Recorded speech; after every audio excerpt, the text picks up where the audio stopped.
Support for Ben Franklin's World and the Doing History to the Revolution series comes from the Omohundro Institute, proud publishers of the William and Mary Quarterly, the leading journal of early American history since 1943. Welcome to Ben Franklin's World, a podcast about early American history with Liz Covart. The study of history is key to understanding who we are and how we can affect a better future. Ben Franklin's World will introduce you to historical people and events that have impacted and shaped our present-day world. And now, here's your host, Liz Covart. Hello, and welcome to episode 157 of Ben Franklin's World, the podcast dedicated to helping you learn more about how the people and events of our early American past have shaped the present-day world we live in. On April 19, 1775, the American Revolution took on a military component. On that day, in the towns of Lexington and Concord, Massachusetts, British regulars and colonial militiamen exchanged fire. In the aftermath of what became known as the Battles of Lexington and Concord, an American army began to form, so that by July 1775, somewhere between 25,000 and 30,000 men had gathered around Boston. Now, over the course of the American Revolutionary War, which took place between 1775 and 1783, it's estimated that about 230,000 men served in the Continental Army, with another 145,000 men serving in state militia units. But who were these men who served? What motivated them to take up arms and join the army? And what was their military experience actually like? These are some of the questions that we're going to explore over the next 2 episodes as we take a closer look at some of the military aspects of the American Revolution. In this episode, we're going to focus on the motivations and experiences of approximately 6,000 to 7,000 men who served in the Continental Army. We're going to explore the motivations and experiences of the Continental Army's African American soldiers. Our guide for this exploration is Judith Van Buskirk, a professor of history at the State University of New York, Cortland, and author of the book Standing in Their Own Light, African American Patriots in the American Revolution. Now, during our investigation, Judy reveals what motivated African American men to join the Revolutionaries' military units, the Continental Army's policy regarding African American soldiers, and details about both the all-black 1st Rhode Island Regiment and John Lawrence's attempts to form an all-black regiment from South Carolina. But first, don't forget that you can extend your exploration of the American Revolution beyond episodes in the Doing History series. With the help of cultural institutions like the American Antiquarian Society and the Smithsonian, the Omohundro Institute has been creating complementary collections of maps, images, artifacts, blog posts, book chapters, and even full-length articles from the William and Mary Quarterly for each episode. You can access the bonus resources for free in the OI Reader app, which is available for all your preferred Android and iOS devices. To download the OI Reader, just visit your favorite app store or visit benfranklinsworld.com/OI Reader. Okay, ready to muster up and explore life in the Continental Army? Allow me to introduce you to our guest historian.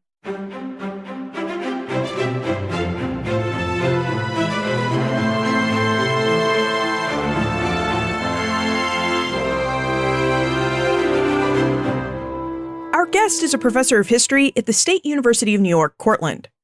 Her research interests include the American Revolution and African American Revolutionary War veterans and memory. She's the author of 2 books, Generous Enemies, Patriots and Loyalists in Revolutionary New York, and, most recently, Standing in Their Own Light, African American Patriots in the American Revolution. Welcome to Ben Franklin's World, Judith Van Buskirk. Greetings from Ben Franklin's Philadelphia, Liz Covart. Judy, thank you so much for joining us. I think this is going to be a lot of fun. And not just because you're in Ben Franklin's Philadelphia and I'm in his birth city of Boston, but as you may know, we're on a quest to discover more about the American Revolution. And today, we're ready to turn to some of its military aspects. So with that in mind, I wonder if you would provide us with an overview of your research concerning the participation of African Americans in the War for Independence. Well, I guess I would start with numbers. The problem with numbers is that when you put 10 historians in a room and ask them a question about numbers, you get 20 different answers. With respect to the numbers of African Americans who fought on the American side, that the sacred number for years has been 5,000. And this number appears with usually no footnote or source whatever, whether it's in textbooks or monographs or articles. So it appears as if carved in stone. The earliest source for the 5,000 number that I've been able to find is a late 19th century book. And there the number sits unadorned with evidence, no methodology at all. But a couple of people have recently taken a shot at estimating the number and have come up with more like 6,000 or 7,000. But of course, there's more to the story than the numbers. What I'm trying to do in this book is to make the African American soldiers walk out of the pages, their distinct personalities and experiences. And most of the sources about Black Revolutionary War vets thus far are from whites who talk about them as a group. So you'll find sources saying, likely Negroes built fortifications or the Negro troops marched very well. But you give a biography about an individual and you tend to remember not only the stories, but the context in which the stories occur. So this book is filled with men and their stories and men whose names you haven't heard before. Prince Bailey, Mark Murray, Hamid Ahmed, Jeff Brace. And what do they tell us about the revolution? Well, their narratives enrich and complicate the story of the revolution. They tell battle stories not in sync with the versions provided by the generals. And they'll tell you what they were up to when they were not on the battlefield. They tell you that they served in an integrated army. And when I tell people that, they say, wait a minute, wasn't it segregated until Truman, passed the executive order in 48? But no, Washington's army was an integrated one. And the Black men served longer hitches than white guys. And after the war, there's a story, because their struggle continues into the early republic. And that early republic is a rough place for Black people. It denigrates Black people. And that happens up north as well. So the African-American vet had to fight to get in to the army. He had to fight to defeat the British during the war. And then he had to fight after the war for, his rightful place in society. And their children and grandchildren in the Black abolition movement, they absorbed the stories and used their example in their arguments. Well, we certainly need to dive into a lot of different details here. But before we start getting into the details, we should really talk about the historical sources Judy used to research African-American participation in the War for Independence. Because it seems like we know both a lot and very little about African-Americans who served in American military units because of what the historical record tells us about it. Judy, you wrote Standing in Their Own Light with information you gleaned from Revolutionary War pension records. Would you tell us about the various pension acts enacted by Congress and about the purpose the acts were meant to serve and about the benefits they were meant to provide veterans? After the War of 1812, the economy was percolating in this country and the government had money and there was a cultural shift, which is explained in Jack Resch's book called Suffering Soldiers. And, our president at the time was a Revolutionary War vet. And people were beginning to appreciate more, the contributions from the average guy in the American Revolution. And so Monroe proposed that we give pensions to the old vets from 76. The Pension Act was passed in 1818. And in it, any vet who served in the Continental line, at least for 9 consecutive months, and could prove financial distress, they would get a pension. And the government estimated there might be 2,000 guys, who would qualify for this. And when the Pension Act was passed, 20,000 guys come streaming into the courthouses to apply for a pension. A couple of years later, in 1820, the Congress passes another act because there are just so many men who are applying and they're not destitute. They're doing fine, thank you very much. So they pass a law that says that even if you've gotten a pension already or you're in the process of getting one, you have to provide an inventory of everything you own with a value attached to it. And so if you pass muster, you got an $8 a month pension check, which was a great thing for poor men, These inventories, they might list, a sum total of $4 or $5 as the sum total of all these guys had to their name. And so $8 a month doesn't sound great to us, but to them it was quite, substantial. And then in 1832, the government decided to broaden the field to militia and the state lines, provided that the vets serve at least 6 months. And they dropped the property requirement. And so many more guys came streaming in. And these pensions are great, because they tell stories from the average guy in the American Revolution. There are problems with them. There are memory problems because the 1818 Act is 40 years after the fact. And the 1832 Act is, 35 years later. And there's the problem of these stories being written down by white court clerks.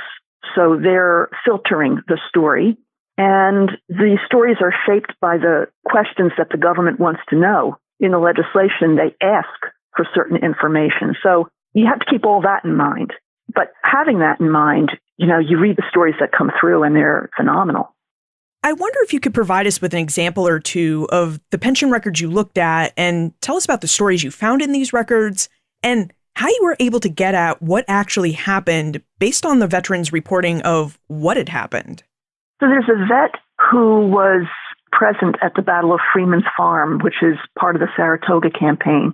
And he doesn't say much in his pension, but he says, I remember after the war, there were lots of Hessian prisoners of war in a meeting house who were shot.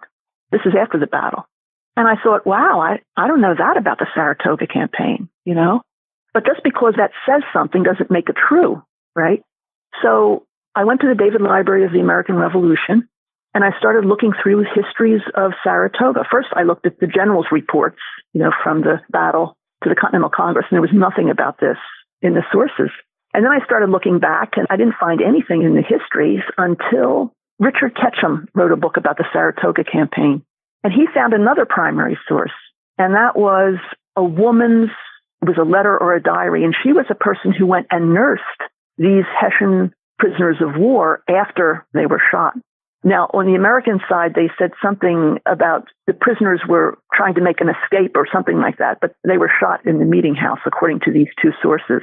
So whenever I would find something that was out of line with what I knew, Liz, I had to go back and find other sources to see if there was anything to back these things up. But there are other stories that are just so sweet from the war and afterwards. Like there's this one vet, Jack Gardner. He was a drummer at West Point. And his buddy, who was supporting his pension, visits him. And he says in his support document for this Jack Gardner that Jack was the best drummer at West Point by far, and he learned drumming from Jack Gardner. And so he said the two of them went out on Jack's porch, and they drummed together, what they called the old Continental beats. So there are those kinds of stories that, of course, I can't find another story to support that, but, I believe it happened. And you get that sense of life, of individuals, acting from the pension records. Now that we know about the records Judy looked at and how she verified the stories those records contain, let's now turn to the actual service African-American soldiers provided the Revolutionaries' cause. At the start and throughout the American Revolution, the 13 British North American colonies turned states existed as a slave society. Judy, why did African-Americans choose to serve in American military units and fight for a slave society? Well, all the 13 colonies featured slavery in their respective societies. But it's important to distinguish between slave societies, that is, colonies whose economies depended on slave labor, and other colonies whose economies did not. We call them societies with slaves. It's a distinction that historian Ira Berlin made in his work. But in either case, African-American men were not fighting for the status quo. They were banking on the future. And they got positive cues from the revolutionary movement that roared about Britain's attempt at enslaving the colonies. They could see liberty trees and liberty caps and liberty poles. And those words, liberty and equality, filled the air. Now, many of them might have been somewhat skeptical as to whether it was meant for them, but their enlistment was very much a down payment on a better life for them and their children. But Black men often, they shared the same motivation for enlistment as white men. They were poor. And the bounty money could help them and their families. And some of the vets bought family members out of slavery with their bounty money. They were men looking for adventure. They felt that raw excitement of the times, and they wanted to sign up with their buddies, who were signing up. Many of them substituted. They subbed for other men earning money. And some, were just inspired by the words of the revolutionary movement and, about duty to one's country and so on. And some joined for reasons that only Black men could experience. Their masters would free them if the enslaved man subbed for the master or for the member of the family. And for a brief time, Rhode Island freed slaves who enlisted for the duration. But the Black man, he had a lot more to think about as he contemplated enlistment. Would the state governments and masters live up to their word? Would Black soldiers serve as, cannon fodder? They had to figure that out before they enlisted. And they had a real choice when they were considering signing up. And that is that the British offered African American men who belonged to rebels freedom if they came and worked in the British military effort.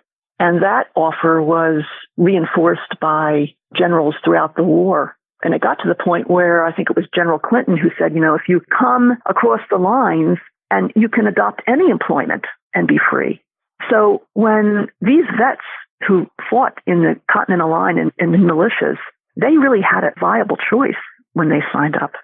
Mark Murray tells us in his pension that he was splitting rails on a farm in North Carolina when his dad brought him news of the British capture of Charleston, South Carolina, and that was the South's major port. And the old man thought it was proper that his 30-year-old freeborn son join the militia because his country needed him. So Mark signs up for the first of many 3-month stints in the militia.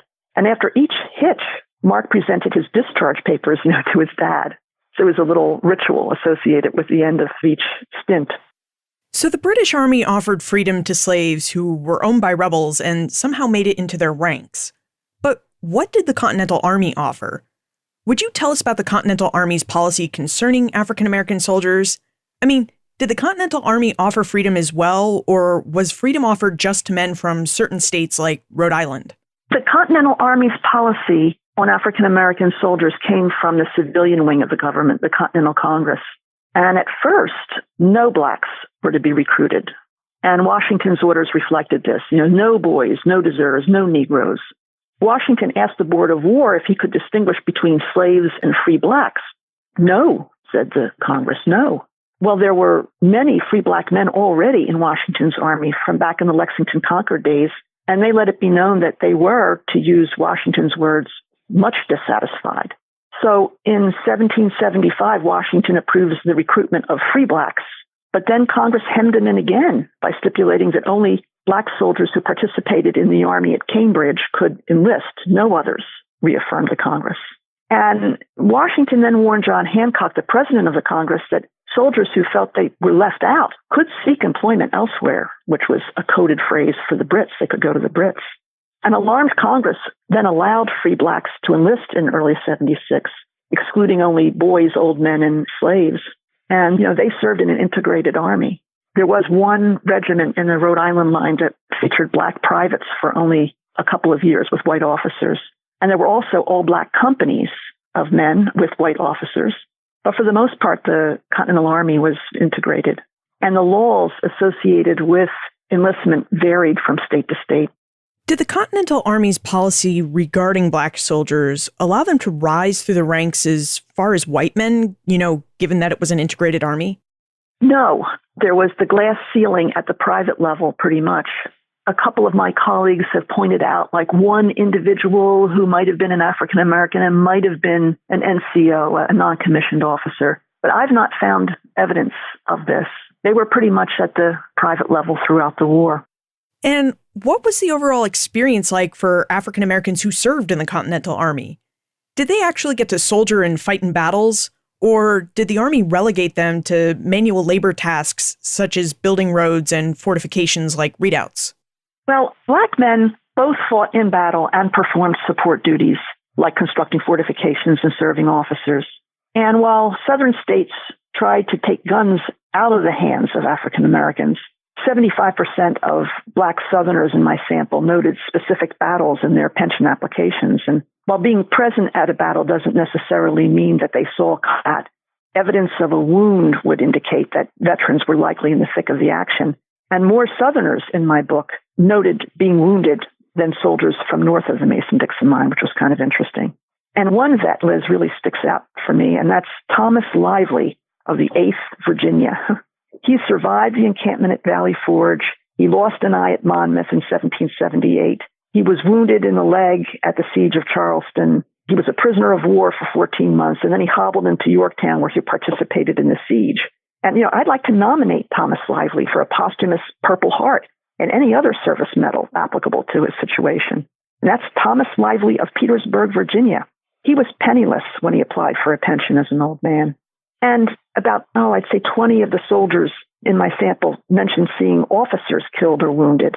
One South Carolina vet recalled the death of General Pulaski, the famous Polish soldier, in Savannah. And the vet said, the general's thigh was cut off and then he died. A Rhode Island soldier saw Lafayette wounded at Brandywine. Another vet saw his beloved general, whom I never heard before I read the pension, William Lee Davidson. He was shot on his horse, and the black private recorded the general's last words, which was something like, "Help me down, boys. I'm a dead man. Spread the word," Another vet in his pension application wanted to make sure that his dead buddies would be remembered, so he purposely mentioned these privates' names in his pension. There were black soldiers in light infantry units, which were the elite of the Army. There were many black soldiers who received badges of merit when discharged, an honor that many white vets didn't receive. So yes, they fought in battle, but as black men, they were prone to support duties, most notably as servants to officers. Now, most men who served as such did not point to their skin color as the reason. You have to remember that black men who applied for a pension had to be very careful. They likely played down any racist treatment because they realized their applications would have to be approved by their local courts and then the Washington, D.C. pension office. And all these places were peopled by white men. But some of the vets very matter-of-factly say words to the effect that, well, being a colored man, I was assigned to be a waiter to an officer. Or others might say, the only way I could get into the Army was to substitute for another man. I just couldn't, sign up on my own. And many African Americans served as wagoners, which was an essential non-combat role in provisioning the Army. And there were civilians hired to drive wagons, but there were also soldiers who did so. And wagons, I learned in my research, constituted a perennial headache to George Washington. There weren't enough of them. And I remember one order from Washington where he chided officers who put too many of their niceties on the wagons. And Washington said, if I see one more officer's heavy bedstead on a Continental vehicle, that officer's going to be severely reprimanded. Years ago, John Shai, the great military historian, wrote a piece about the unheralded importance of wagons, and black men were very much a part of that scene. Judy, you just provided us with some really descriptive stories of the African American men who served. Men like Thomas Lively and the Wagoners, and I just wonder, are these detailed stories mostly what you read in the pension applications you examined, or are these stories really exceptions to the rule? And while we're at it, I also wonder whether you saw any distinct differences between the pension applications of white soldiers and black soldiers. Most of the pensions are very terse documents. When I first started this project, I thought, I'm going to get all these great stories, from the vets. And, whether it's because the vets themselves provided only what the government wanted to know, or whether the white court clerks kind of wrote as little as possible, there's not a lot about what they experienced on the battlefield. I looked at almost as many white pensions as I did black pensions. And at one point, I thought that maybe the Southerners were using the passive voice. I was marched, or I was made to do something. But then as time went on, I thought, no, the white pensioners are doing that as well. The white pensioners, they're more prone to include George Washington in their pensions. Oh yeah, I saw George Washington when blah, blah, blah. And the black pensioners are much less likely to do that in their pensions.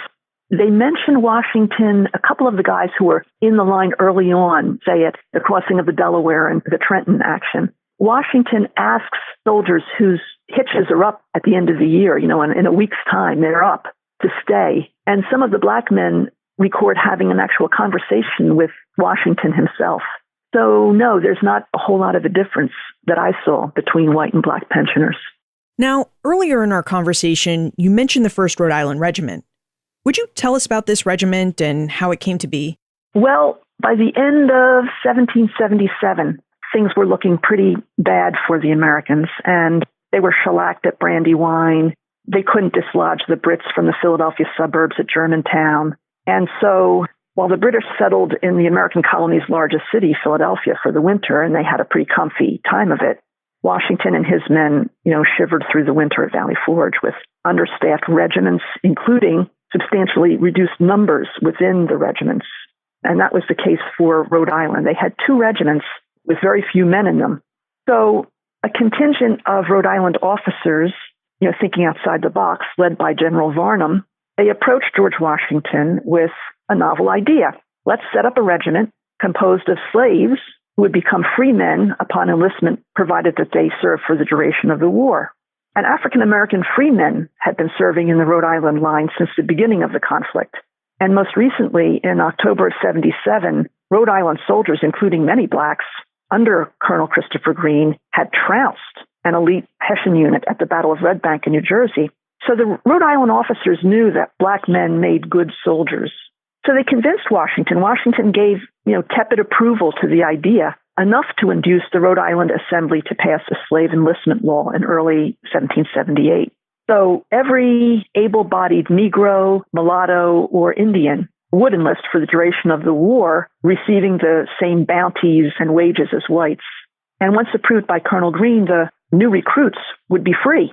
Meanwhile, the masters, they would be reimbursed, the funds for which would come from Congress. So this was an all-black regiment with respect to privates with white officers, and it is totally unique in the Continental Army. A couple of other states considered such a measure, but they didn't follow through with it.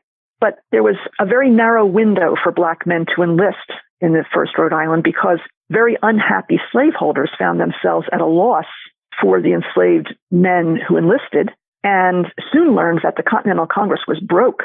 So 3 months after they passed the slave enlistment law, they repealed it, giving men of color only until June the 10th, 1778 to join Green's regiment. And we know far more about white officers like Colonel Green than the rank and file of the regiment. Like the first black man who signed up was a guy by the name of Cato W. Green. And we only know about him that he was a servant, he was a slave to the man who was about to become the governor of Rhode Island. And that's about it. Cato enlisted on February the 15th, 1778. He made a mark on the enlistment papers rather than a signature. He remained a soldier until he died in July of 1780. But there was a range of ages in the first Rhode Island. There were 16-year-olds as well as a 53-year-old gray-haired man who was a shipwright. He was a mulatto. His name was Pharaoh Hazard. He was also in the regiment. So the new regiment goes off to East Greenwich to train, but they're called into action very quickly when the Americans decided to try to flush out the British from Newport, Rhode Island, which was Rhode Island's major port. So with only a few months' training, the first Rhode Island was an important part of the body of men who held the American side's right flank. They were up there in the front. The second Rhode Island, the white regiment, had just sustained significant casualties at another battle, and so they stood at the second tier of units that day. So the Black Rhode Island's first trial was at a major battle. And you got to imagine what that must have been like for farm boys, to sustain the shocks of such a scene. If your listeners haven't been to a Revolutionary War enactment, I'd recommend that they go. I attended a Battle of Germantown event a couple of years back, and I was astounded at the ear-piercing racket a line of just 12 muskets could make. And you multiply that by 100-fold with cannon blaring as well. And that right flank, those rookies, they withstood more than one Hessian assault and shells lobbed in from the ships in the Narragansett Bay. And although the American Army retreated, no enemy pierced the right flank. They did their job. Nevertheless, after the battle, a rumor spread around camp that the first Rhode Island's conduct was subpar. And then Washington countered this rumor, saying in a message to the troops that the first Rhode Island was well entitled, to all the proper share of honor of the day. Then when the Brits pulled out of Newport, Rhode Island asked that a regiment be left behind, and George Washington determined that the first Rhode Island would do this duty. I can find no reasoning for this decision in the sources. My guess is that Washington felt that a black regiment might stir discord in the main army, maybe. The main army was encamped on the Hudson River. At any rate, George Washington, the son of Virginia, gave the men of color a support job in making fascines. Virginia passed a law that said free mulattoes could serve provided they didn't carry a gun, provided that they built fortifications and that kind of thing. And Washington gave them this kind of job, and they made fascines for well nigh 3 years up there in Rhode Island.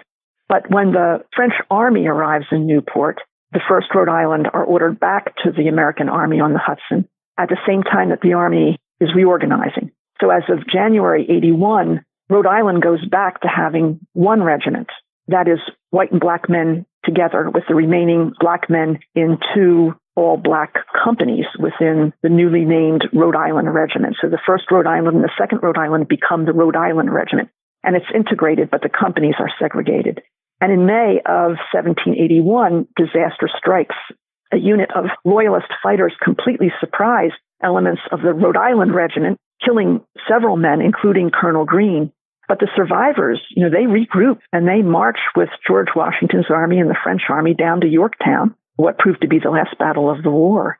And it's at this time that foreign officers compliment the discipline and the appearance and the general competency of the black soldiers. So the 1st Rhode Island Regiment was in a position to answer the critiques about black men's abilities as soldiers because they were a discernible black unit in Washington's army. It sounds like the 1st Rhode Island's uniqueness as an all-black fighting unit was sometimes problematic in that they did occasionally experience discrimination because they weren't a fully integrated unit. Yeah, that's true. But what I think is that they might have liked the fact that they were in a segregated unit. They were fighting with other black men. They were intense and their messes were all black men, and they could tell jokes. They could understand one another. They didn't have to interact all day with white guys. There might have been, a positive part of that for them. Now, Rhode Island was successful in forming a black regiment. But if we've seen or heard the music from Hamilton the Musical, we know that it wasn't the only state that tried to form such a regiment. We know that John Laurens of South Carolina also tried to form a similar all-black fighting unit, but that he wasn't successful with it. Judy, let's talk about our sponsor for a moment, and then I hope you'll tell us about John Laurens and his attempts to form an all-black regiment from South Carolina. This episode is made possible by the Omohundro Institute, proud publishers of the William and Mary Quarterly, the leading journal of early American history since 1943. In partnership with the Journal of the Early Republic, the William and Mary Quarterly is publishing a special issue dedicated to investigating the American Revolution.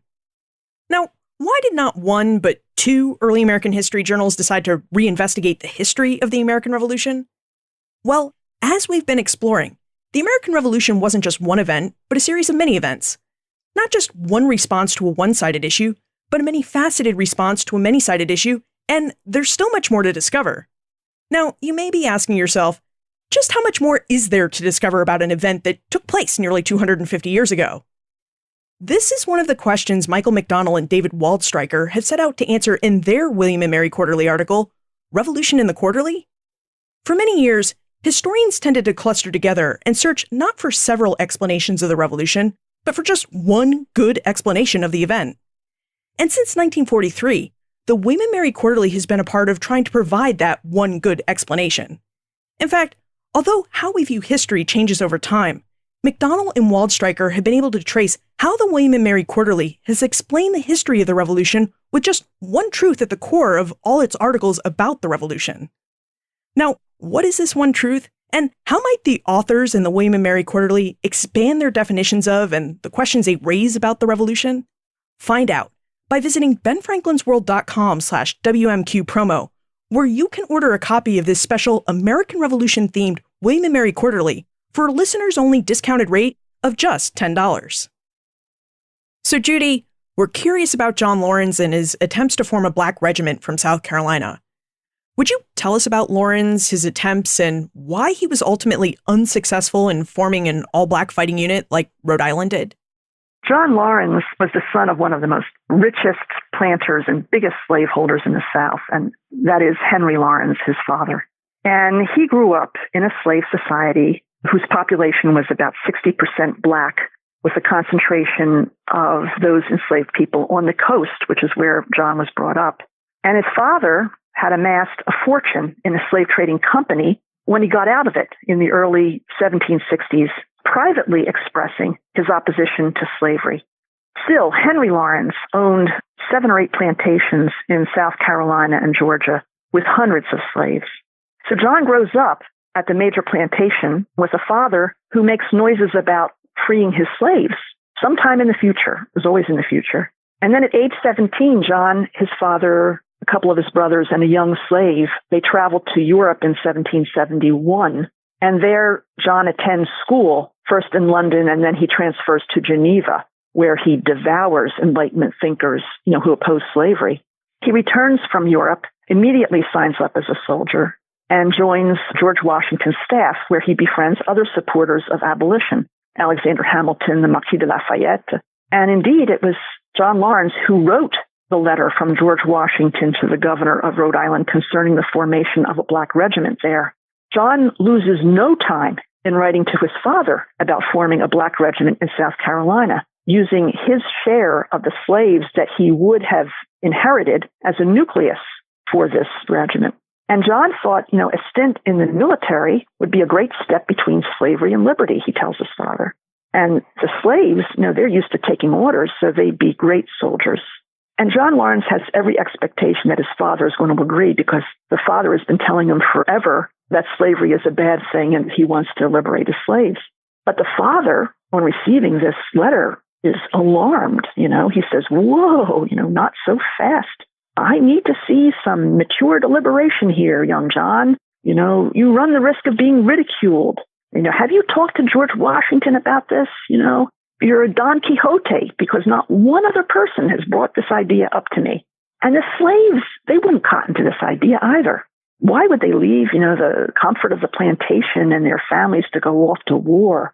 So Henry suggests to John that he free the slaves first and then try to recruit them.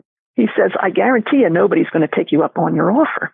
And John shoots back about being prepared. He's thought this through. He's prepared to battle what he calls the monster public prejudice in South Carolina against this idea. He's prepared to transform what he calls irrational beings into disciplined soldiers.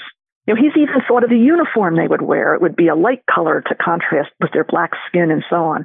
And the father replies by implying that John's motivation for this idea might be because he wants to advance in rank. A colonel heads a regiment. So the father says to the son, why not come down to South Carolina and create a regiment of white guys? And John bridles at this imputation. After a series of letters, though, John gets the idea that his dad is not happy about this. He says, no, I get it. You're against this. This is probably an eccentric scheme. It'd probably never work, and I'll drop the idea. Meanwhile, the Brits decide to launch a southern campaign. They take Savannah and are poised on the South Carolina line for several months. And the Continental Congress recommended that South Carolina enlist about 3,000 blacks under white officers, but they left it to South Carolina and Georgia to decide whether they wanted to do this or not. And, Southern politicians thought that this idea was dangerous. The South Carolinians seemed more afraid of slave insurrection than of the British, and the slaves were rumbling at this point. Henry Lawrence, who's the president of the Continental Congress in Philadelphia, is hearing stories about slave problems. A slave on his plantation threw an overseer on the ground and threatened to kill him. Pro-British blacks were raiding Lawrence plantations. Slaves from the country plantations were just showing up at Lawrence's city home, unbidden, and then they just laze around, says the letter writer. Eventually, Henry Lawrence leaves the Continental Congress in Philadelphia to return to South Carolina, where he's in the House of Representatives. And he comes to support the idea of raising black regiments. The British have conquered Georgia and Savannah, and they are poised, to descend upon South Carolina. And so does General Benjamin Lincoln. He's the leader of the Continental Army in South Carolina. He wants to see blacks serving. And eventually, Nathaniel Greene, who becomes the top general down south, he recommends to the South Carolina legislature that they form black regiments. But the South Carolina legislators, they spurn this idea. There's just no way they're going to put guns in the hands of slaves. And the end of the story, John keeps on. He tries to get the governor of Georgia to cotton to the idea to no avail. And eventually, young John loses his life in 1782 when he kind of irresponsibly leads a raid on the British, which results in his death and the death of 3 others in his unit. And the 2 enslaved men John left behind in camp were, according to the sources, particularly ill-clad to the point of being almost naked. And there was a black veteran, actually, in the pension records who was there at this last action of John Lawrence's. And he, in his pension application 36 years later, he mentions it. And the man's name is Andrew Pebbles. And when Andrew Pebbles applies for a pension, his wife and his children are still enslaved in 1818. So on the one hand, Pebbles personifies John Lawrence's aspirations because he served as a soldier. On the other hand, Pebbles' family situation reflected Henry Lawrence's failure to make his private convictions a reality in his lifetime. So Henry Lawrence dies a heartbroken old man on Mepkin Plantation, where according to the 1790 census, there are still 300 slaves, on this plantation. So I don't know that South Carolina was ever really going to field a regiment, but John Lawrence did his level best to try and make it a reality. So what happened to the African American veterans after the war? You mentioned that the early republic was a really tough place for them, but what was it really like for them to go home? And did the fact that they had served in the military to effect independence give them any sort of extra foothold or advantage in the new nation? Yeah, that's a good question, because after the war, it's a mixed bag for African Americans. There is the gradual demolition of slavery up north. There are famous cases in Massachusetts during the war of slaves who say, wait a minute, the state constitution says everybody's free and equal, so shouldn't we be? And juries agreed with them. And so that starts the beginning of kind of a judicial dismantlement of the institution in Massachusetts. And then in 1780, Pennsylvania passes the Gradual Emancipation Act. That's the first, legislative act that does this, and other states in the North follow. And then in the Chesapeake, there's talk about looser manumission laws. So as the vets walk home, I think they see hope on the horizon. They have a discharge certificate that says their name, comma, soldier. That's what it says. It's a printed form, and there's a space for the name. And it doesn't say black soldier or man of color.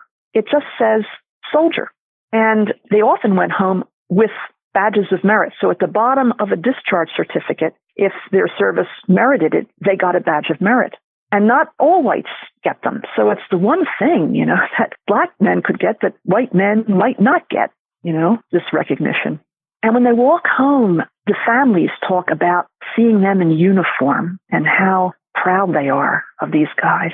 There are individual cases in the pension records of black vets getting a break because they served. In the South, though, you had the growth of the Cotton Kingdom, and you had the mass removal of thousands of slaves from the Chesapeake to the lower South. And Virginians saw the number of free blacks grow by more than a third from 1790 to 1800. So they passed laws that could re-enslave blacks, and they passed laws that limited the number of free blacks in Virginia. They even went after free black orphans. They said you can't teach them to read or write. In the North, slavery was on the brink of Niagara, but the Northerners weren't prepared to give African Americans equal rights. Northern states started to deny free blacks the right to vote. New Jersey, Connecticut, Delaware, Pennsylvania, and some southern states, too, where blacks could vote. Maryland and North Carolina, they were also denied the vote.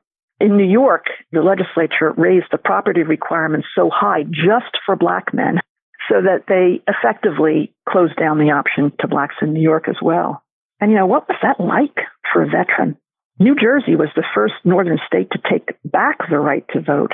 And there was, Thomas Carney, who enlisted for the duration. He survived Valley Forge. He fought at White Plains, Brandywine, Germantown, Monmouth, Camden, Guilford Courthouse, 96, Eutaw Springs.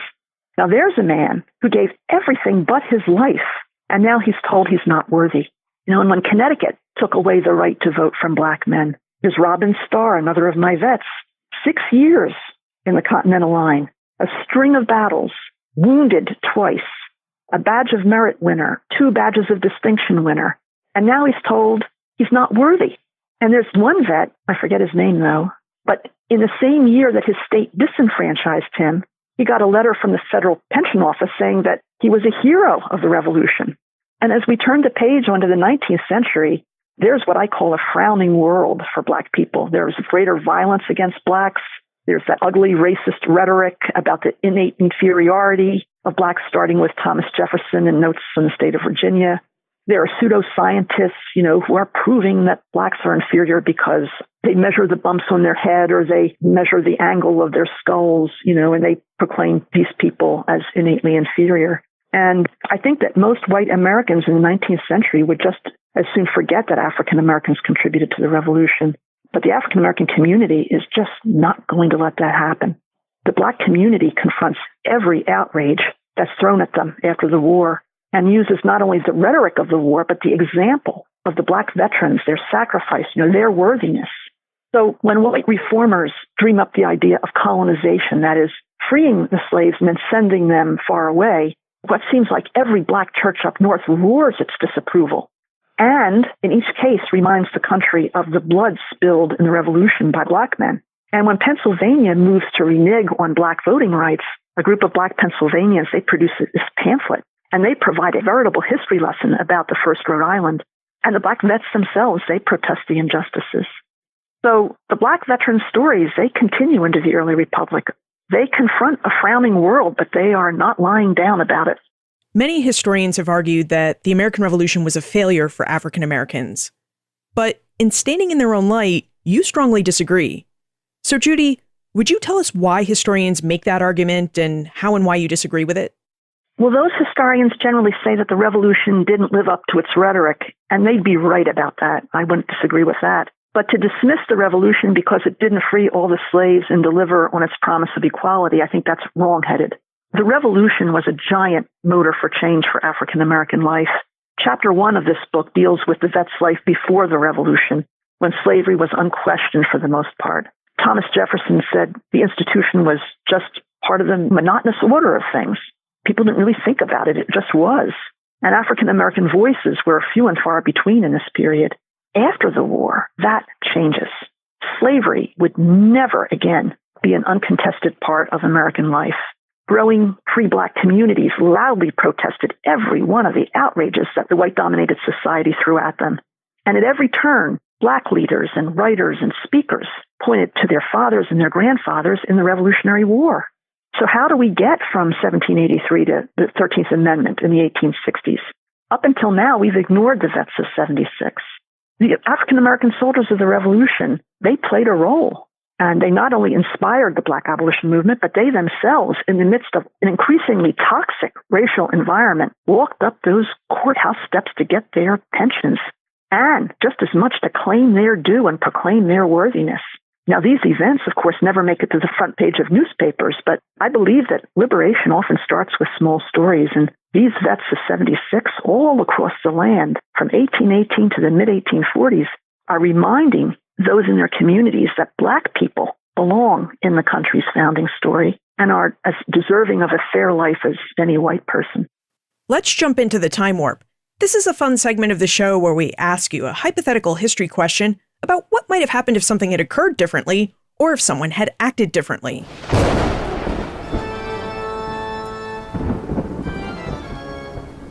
The time warp. Historians can't predict the future, but they can speculate about what might have been. In your opinion, what might have happened if John Lawrence had been successful in forming his black regiment in South Carolina? How would the creation of such a unit have impacted the war and Southern society's ideas about African Americans? Well, if he had been successful, that's a stretch to contemplate. But okay, so if he had been successful in forming a black unit in South Carolina, I don't think much would have changed. You know, it was slave labor, and what is produced by slave labor was just too profitable to imagine that the example of a black regiment in South Carolina would change anybody's minds, or just about anybody's mind, about slavery. So I don't think that much would have changed. It behooved Southerners to think that African Americans were innately inferior, that they were children, and so on and so forth. So I don't think one unit of fighting men would have changed that. Cotton is cotton, and that's money. I just don't think it would have happened. I wish I could imagine a sunnier scenario for your question, but I really can't. Judy, you've written 2 books about the American Revolution. Are you working on a third? I'm working on an article with Amy Scott, one of my colleagues up at SUNY Cortland, and we found this African-American guy way up in Philadelphia County, in what's Montgomery County outside Philadelphia, who's extraordinary. And there I will stop because it's an incredible story about the way that he liberates himself and his 9 children out of slavery. So we're working on that. And I have a couple of more ideas in mind. But eventually, Liz, I'm going to be writing a book on the glam girls of the 1930s silver screen, you know, because I'm an actor myself. And these women are workers in a new industry, and they're feisty. And there's more to them than just the fancy clothes they wear and the movies that they make. So that's all in my future, hopefully. And where should we look for more information about how we can contact you if we have any questions about the African American soldiers of 76? That's easy. That would be the SUNY Cortland website. You can reach me through the university. I'm currently on phased retirement, so I'm down here in Philadelphia, but I answer emails. So that would be the way to contact me. Judith Van Buskirk, thank you for joining us from Ben Franklin's Philadelphia and for helping us explore the African American military experience during the American Revolution. You're quite welcome, Liz. This was fun. I hope I hear from some of your listeners. The Continental Army was an integrated army. Long before President Harry S. Truman issued Executive Order 9981 in July 1948, there had been a tradition of white and black Americans fighting alongside each other in battle. In fact, during the American War for Independence, the American Army had only one segregated regiment, and that was the white officered all-black 1st Rhode Island Regiment, which served with distinction at the Battle of Newport in August 1778. Now, unlike white men, black men had to fight their way into the American Army. As Judy revealed, initially, the Continental Congress didn't want black men fighting in its army. Neither did George Washington. It was only when it became very apparent that black men actually had options, meaning that they could go serve in the British Army, did Congress and Washington relent and allow the minimal recruitment of black men. Once in the Army, black men served in all aspects of it. They fought in battle, constructed roads and fortifications, and helped keep the Army supplied by driving wagons. Still, it's hard to get at exactly what military life was like for black soldiers. As Judy noted, most of what we know about rank-and-file Revolutionary War soldiers, especially black soldiers, comes from the pension records. And blacks had to be very careful with submitting their pension applications because they relied on white civil servants to approve them. Therefore, most of the pension records we have are very terse. Plus, sometimes the records we have aren't very accurate. Remember, Congress passed the first Pension Act in 1818, 35 years after the war had ended. But what we do know is that black men joined the Continental Army for many of the same reasons white men did. They yearned for adventure, believed in the cause, and needed money. They also joined because they hoped for a better future. As Judy pointed out, black men knew they were fighting for a society with slavery, but they hoped that their service would change the status quo. And it did to a limited extent.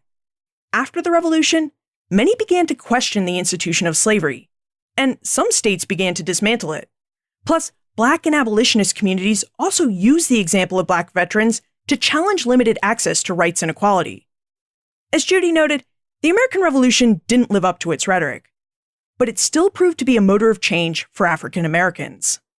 Look for information about Judy, her book, Standing in Their Own Light, plus notes for what we talked about today on the show notes page, benfranklinsworld.com/157. If you enjoyed this episode, why not extend your journey by exploring the new American Revolution-themed joint issue of the William and Mary Quarterly? The Omohundro Institute is offering you a special listeners-only discounted rate for this issue of just $10. So get your copy by visiting benfranklinsworld.com/WMQ promo. And thank you, Omohundro Institute, for making today's episode possible. Finally, what do you think about the argument that some historians make that the American Revolution failed African Americans? Do you think it failed them? I'd love to know why or why not. So send your thoughts to me, Liz at benfranklinsworld.com, tweet me at Liz Covart, or post a comment in our listener community on Facebook. And remember, never leave till tomorrow that which you can do today.